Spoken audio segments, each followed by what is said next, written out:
गाना था डबल खिड़की, ये गाना ने तो तबाही मचाना स्टार्ट कर दिया है। फाइनली इस गाने पे 6 मिलियन कंप्लीट हो चुका है और रील आप लोग का पता है कितना हो चुका है, 1 लाख से प्लस रील बन चुका है ये डबल खिड़की गाना पे। इस गाने के राइटर हैं अभिषेक भोजपुरिया सर और इस गाने के गाए खेसारी लाल यादव और रानी मैम, मतलब काम किए इस गाने में और खेसारी लाल, और गाए हैं शिल्पी राज मैम ने। और बहुत ज़बरदस्त गाना, और बी आर म्यूजिक पे गाना आया, बहुत ज़बरदस्त गाना पे आप लोग रील भी बना सकते हैं।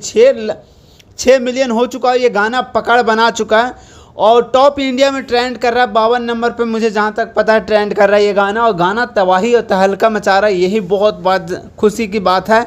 और गाना पे 1 लाख रील बन चुका है, तो समझ सकते हैं 8 दिन या 9 दिन गाना का आया हुआ है और 1 लाख रील कंप्लीट हो चुका है। गाना बहुत ज़बरदस्त और बवाल लेवल के, आप लोग जाके देख सकते हैं। इस गाने को प्यार आशीर्वाद और दीजिए और रील बनाइए और इस गाना का 100 मिलियन पहुँचाइए। सो ज़्यादा कुछ नहीं बोलता हूँ, ओके बाय, लव यू, मिलता हूँ नेक्स्ट अपडेट में, लव यू, बाय।